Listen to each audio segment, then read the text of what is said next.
Hi, my name is Preston, Emergency Management Director for Marion County Sheriff's Office in Marion County, Florida. Today we're in Grand Rapids, Michigan at the National Sheriff's Association to show our new mobile command that we purchased and took delivery of in 2023 from Pierce and Frontline Communications in Florida.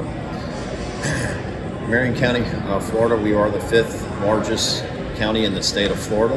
We have a population of over 400,000 residents, and we have 3 cities, 2 townships that Marion County Sheriff's also supplies resources to and assistance that our mobile command will be assisting as well. Marion County Sheriff's Office has also deployed numerous times prior to 2005 through the Florida hurricanes throughout the state of Florida. Hurricane Katrina in 2005, and then current hurricanes is Hurricane Michael and also Hurricane Ian. This resource here has been an assistance to not only to the state of Florida but other states, and assisting other sheriffs and other organizations and task forces through our career. So today I'd like to be able to show off our truck and be able to show you why we chose Frontline Communications and Pierce for their excellent product to be able to serve the citizens of Marion County and our surrounding sheriffs throughout the state. This is a 2023 Pierce chassis and motor, 400 horsepower for a Cummins motor. It also has an Allison transmission, and it's a custom cab, custom fire cab. We also have the ability with this cab, with the customization of it, to where we have 2 sleepers inside the cab. Our drivers will always stay with our unit within the cab, as we will show you. It has surround security television inside to be able to monitor security around the clock on this unit. It has a refrigerator and 2 sleeping berths in there as well. So as we kind of walk around the truck, as we come around to the custom part of the cab,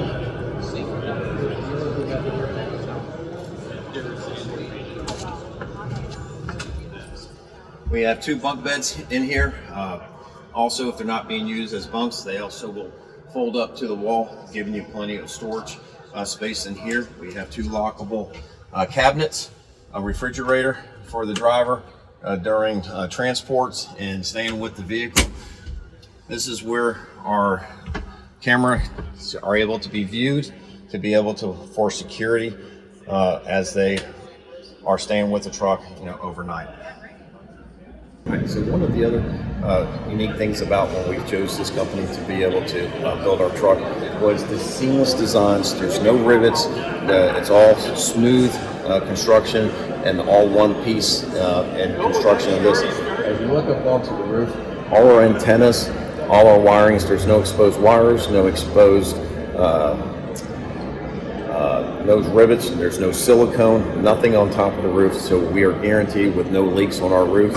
So all our antennas are on chases, all our wires, there's no wires, exposed wires that's going to be exposed to UV lighting or weather, and that goes all the way around the truck, so there is no penetrations into our roof to be able to give us other types of issues. So as we come up this way here, this is a 100 amp service to be able to provide service to the truck, and also we can break it down to a 50 amp service as well. So depending on where we're going, RV parks or generators that we are connecting to, we are able to run the truck on a 50 amp service as well. And the truck has 4 slides on this truck to be able to give us that wider dimensions, to be able to put more people in comfortably without being jammed up into the truck. This is the power plant that we have. It's a 30 kW generator that runs everything into the truck versus cab AC, all our computers, everything that we need to be able to run. Our truck is also designed to where we pull a bathroom trailer, a 4-stall bathroom shower trailer with that capabilities with a 30 amp service. The truck will also generate and power that bathroom trailer, plus the ability to where if we have 2 to 3 other campers, we can also generate enough power to be able to run 3 campers during a deployment.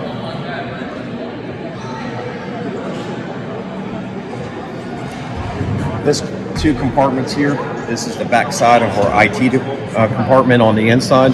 As we know, the nightmare with any IT division is being able to get to the racks, get to the servers, to where if you had a problem trying to pull that out from the inside, chasing wires, we're able to open up these two compartments here.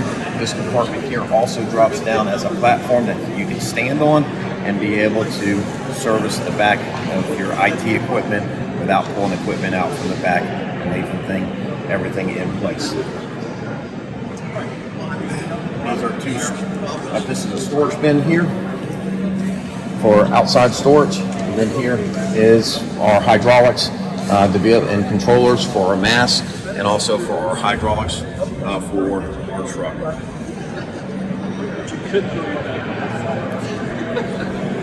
At this point here, this is the rear mass. As you can see, it's a 50-foot mass that goes up.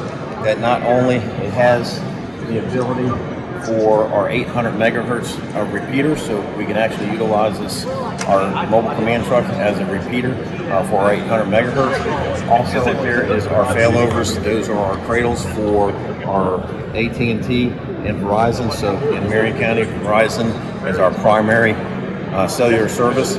If we do have issues or where the network goes down, it fails over to AT&T FirstNet, and then again, if we have problems there, we have failures there, then at that point there, the satellite goes up and we're able to pull cellular and also our data via satellite. Also on that mass as well, there's also our camera system, flare system cameras, to where we're able to move any of those videos, pictures from inside the truck to the outside of the truck as well, and also be able to provide enough data where we can downlink from our helicopter views, into the mobile command as well. Another neat feature of this truck is in our design we did not put a bathroom inside the mobile command because of one, the capabilities of taking up space, and we know the other reason why we don't like bathrooms and mobile commands. So what we do is, like I mentioned before, is we have a bathroom trailer that we pull with the mobile command. At that point there is we have a 50-gallon water tank that's built into the design of our truck, and it has a water pump, so we can actually pump water to the bathroom trailer, during those needs. Also, the other thing, again, you can't have enough electrical outlets on the truck. We have multiple 110 outlets surrounding the truck, but also at the same time as we have two 30-amp receptacles. Again, like I said, whether we're hooking up for a camper or whether or not we're hooking up to our bathroom trailer, and again, just having enough. We have an additional 30% extra capacity for electrical on this truck through that 30 kW generator. As we come around to the side of the truck, we incorporated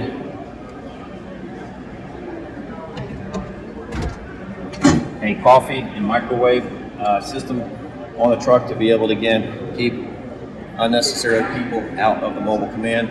We're able to, underneath the awning, we can serve coffee. They need to heat things up, and being able to keep that on the outside of the truck.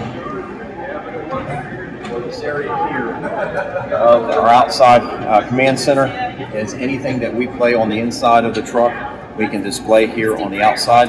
So if the watch commander or an incident commander is doing a briefing to 150, 200 people out here, there's a wireless mic that we have that actually transmits out here to where they can talk to, without having to scream. Everybody will be able to hear with outdoor speakers that we have supplied on the truck. A computer stand, radio stand, any information that can be put up here to assist with the presentation. The other thing that's kind of unique to this truck here, with all the redundancy and communications, we also have a ham radio operating station. So we have to where the hams can actually put a table here and they can operate outside of the truck. And the antennas, everything that we have is up on the mast and on the truck for shortwave and long wave transmissions for ham radio operations. So they can work out of here as well. And then at the same time, we also have a station inside the truck for inclement weathers. Underneath the console here, this is our 50-gallon water tank for filling up the truck and for that capacity there. As you kind of seen, as you kind of going around the truck, we have 10 cameras that surround the truck for a 360 view, activity around the mobile command truck, and also the camera that we have on the screen. As we go inside the truck,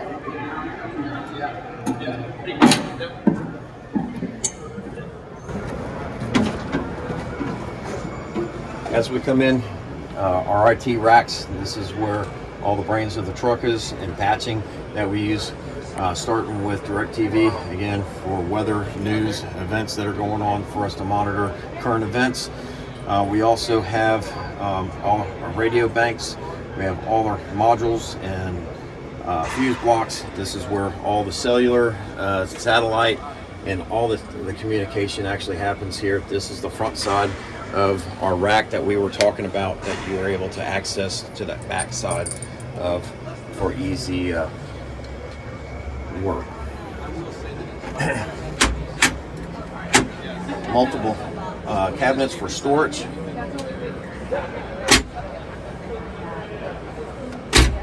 And then, of course, you know, multiple whiteboards to be able to write on, and messaging. As we come into this room, this is kind of our primary, our dispatch room. We have 4 consoles, dedicated consoles for dispatching. Marion County has 3 comm centers that we can accommodate. 2 the counties, the fire and the sheriff's office, communication centers, and also Ocala Police Departments, city police and fire can also work out of here as well. At this point here, as we look, as I said, anything in this truck, we can move any of these monitors from one location to another depending on what they want to see and what they need to do. This is, we call this our supervisor's desk, so where supervisors can sit here and monitor their dispatchers, and it also has the capability here for our ham radio operations. So if inclement weather, we can bring them out of the weather, and they can also communicate in here as well. We went with the Toughbook docking stations for computers. We have 3 onboard dedicated computers that are in the rack, but we also have these 4 and 2 in the front to be able to, if our deputies or another agencies coming in, they have certain things that they have on their computer, they can dock them on the docking stations, and then we're depending on where they're sitting, they're able to get to all their communications, all their data, and if they're putting up maps or anything that is pertaining to the event that we're dealing with, they're able to utilize there as well. We have 3 networks that are on the truck, so again, we won't overload the wireless. We have dedicated data for the comm centers. Then we have 2 other networks that we're able to split with several hundred users between the networks. All right, as we come back here, of course, again, storage compartments that can also be used as whiteboards. We have our refrigerator for plenty of hydration. And as we come back, this is our command room, conference room. You know, for the purpose of what we use. Again, we have 2 more consoles back here if we need to be able to dispatch more dispatchers, or if, you know, a scribe has an incident going, we're able to bring command staff in here, the sheriff. Also, we have teleconferencing, so if we need to do WebEx or Zoom meetings, we're able to provide that here as well. With these bigger screens, we can break these down into 32 smaller screens, 1 big screen, you know, or multiple cameras. And again, we're very versatile to be able to show exactly what we may need and be able to provide, you know, the information and technology to those that are working in this mobile command vehicle. Bench seating, again, more seating with storage up underneath both of the bench seatings that are here. And again, satellite phones, again with antennas, external antennas, so again you don't have to stand outside and put up antennas to be able to talk through satellite. we have that capability here in the truck as well. Video conferencing, camera controllers to be able to zoom in utilizing that technology. And one of the things that I kind of, like I said, I like to emphasize some of the things again is when these chases are taken off, the wiring that they use. So every wire on this truck is coded from front to back. So if I'm looking for a particular wire, you look on the schematics and it's labeled here, and you'll be able to chase it down and find it throughout the truck. They are very meticulously, as they're grouped and harnessed, it looks perfect, even when they feel the customer will never see it, but when you take those panels off, it's just amazing to see how technical and how detailed they are with the wiring of this truck. Both of these compartments here have slide doors to where they're soundproofed as well, to where if you're working in here, people going in and out of the door, you won't be able to hear that. And even with the generator running, the air conditioning, this is a very solid insulated truck, and it's just done fantastic for us. After taking possession of this truck, 2 weeks later, we were able to use it for a federal incident. We had a federal incident management team from California in for a 2-month-old forest fire, and we were able to take it out and set up command and be able to utilize it to support our federal agents and federal agencies in the Forest Service as well. All our communications on the truck from 800 megahertz to UHF, VHF, and state agencies and state channels, we're able to patch and we're able to communicate with all our partners as we deploy through the state of Florida and our neighboring states as well.